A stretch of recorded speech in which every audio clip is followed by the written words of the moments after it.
Nga nga to nga katraga correspondent ka Elakay labigit sa pagpanghatag sa usa ka printer dito sa may lungsod sa San Jose. Nasa pikas niya si Kael Akay. Kael, mayo nga butag, budal! Isang salamat ug maayong buntag. Kinumduman nga ang hashtag #TebesCares pinagiusap sa inisyatibo ni Pamplona Councilor LV Montesa Tolentino inabagan usab nila Sir Eric Giselle Ramirez ug Sir Crisanto Garet ug katibok ang puwersa sa Team Mahud ang nakapangatag na og siyam ka mga Epson printer sa gikaraiyang tungaan sa lungsod sa Pamplona. Samtang adtong niaging adlaw nagmalipayon ang mga magtutulo sa barangay Cambaluktot, lungsod San Jose kinsa gituluran og usa ka Epson printer gikan kini sa Tebes family nga gilangkuban usab bilang Congressman Arnold Party Tebes, Board Member Kurt Matthew Tebes ug ni Payawan City Mayor Henry Price Tebes. Tungod sa padayon sa pagprinta sa module sa mga magtutudlo para sa tinun-an sa niaging adlaw gitulog mismo ni Pamplona Councilor LV Montesa Tolentino ang printer nga gikan sa TebesCares. Matod pa sa mga magtutudlo kinsa midawat niini dako kaayong nagasa og suporta kini ilabi na nga kinsa mitupa yun sa tungaan ang printer nga gikan sa TebesCares. Makatabang usab ang maong printer sa pagprinta sa mga modules alang sa mga tinun-an sa maong tungaan ilabi na wala pa kita nagpahigayon og face-to-face classes ning tuiga.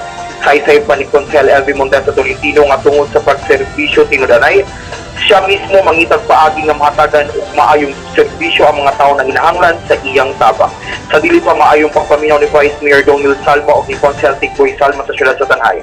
Kini nga balita hatod kini sa sukang Habudan Pride of Pamplona sa ME 500, QOC o Drug Plus Herbal Capsule kung mapalit sa St. Teresa Pharmacy sa Brilliance Pharmacy sa Pamplona o sa iyong mga suking butika. Alang sa programa nga Trata Balita 943 sa 94.3 City Light FM, serbisyo publikong walay pinili na kadiri sa gawas kininyong at Trata Correspondent Kael Akay may buntag sa natong tanan. Laing nga lokal nga balita tungod sa walay hunong nga pagtaas sa kaso sa coronavirus disease na COVID-19 ang lawigan sa Negros Oriental. Ang 200 na ka-positibong nga kaso sa COVID-19 nga tatala sa Provincial Interagency Task Force sa probinsya sa Negros Oriental. Kainomduman adunay baguhay lang nga natala nga duha ka positibo nga kaso sa barangay Ubugon ning siyudad sa Tanhay. Si Kapitan Cristito Ranan bibutyag nga adunay duha ka mga nagpositibo sa iyang barangay. Matod pa niya nga primero kining natala o sa iya o kini wala pasagdi kay dili akay usab kabalakan ang mao kini ang iyang pamahayag. Kaniya pamahayag ni Kapitan Cristito Tito Ranan. Kining kabahin aning sa COVID tinuod man yun na nga naay positive sa atong barangay.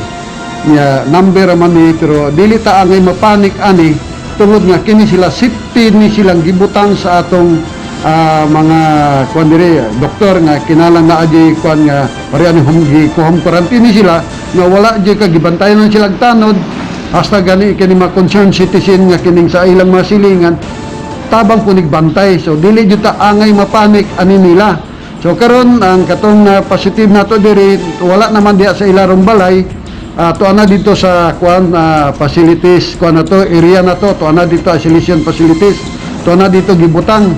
So dili jud ta angay mabalaka katupong diri po sa pikas nga murag silingan ra punta diri jud sa mga distansya ra gamay positive man to dili jud ta angay mabalaka kay tuana puto sila dito ang ilang nabilin kato na lang ilang mga sa ilang pamilya pero karong Martes kuanon jud to sila swab to sila unsay resulta mo na kung gingon ninyo sa akong katawhan diri sa barangay Ubugon nga dili ta mapanik dili punta mo toto dayon anang istorya sa mga laing tao kay ang ato mong diferensya o makadungog tag istorya pun-an nato dayon kuan mo na mapanik ang mga tao kay pare itong katong gikas bayawan itong bag-ura na itabo ang mga tao na panik dayon nga na istorya nga namatay na kuno positive na kuno wala pa gani maswab gauna na ang atong istorya so kita dili jud ta mag-una-una og istorya ang angay rin yun yung pangutanon nga impormasyon nga insakto ang ato pang mga tinugyanan sa DOH pareho nga Dr. Igos si Ma'am Prima Barot o diri po sa center ilabi na nako nga kapitan kay kana sila mo inform man yun na sila sa kapitan nga kap mao na so ang ako rin yung hangyo nga dili jud ta mapanik anarong na positive na to diri kay to naman wala naman diri sa atong barangay to naman sa kwan isolation facilities gibut. Si Barangay Kapitan Cristito Tito Redan sa Barangay Umugon, sakop ning siyudad sa Tanhay. Samtang sa laing bayan kagahapon adlaw sa sesyon sa Guniang Panlawigan sa Negros Oriental, usa sa mga hisgutanan mao ang pagtaas sa 28 pesos na sukulan sa mga security guard kinsa nakakontrata sa probinsya sa Negros Oriental. Si board member Valente Titigiap sa unang distrito ning Lalawigan matud pa na mituki sila sa dugang 28 pesos sulan sa mga gwardya na kini base usab sa dole na adunay pagtaas ng 28 pesos ato paminawon ang pamahalaan. Isa sa mga highlights ng session is the kaning nangayong increase ang atong mga security o territorial services tungod kay namagoy doli nga bag-o ni gawas nga dagan sila 38 pesos magsiguro to o 28 pesos nga increase bangutana o maabot man yung 38 direkta sa mga atong territorial o security personnel. Kay under contract mo muna siya.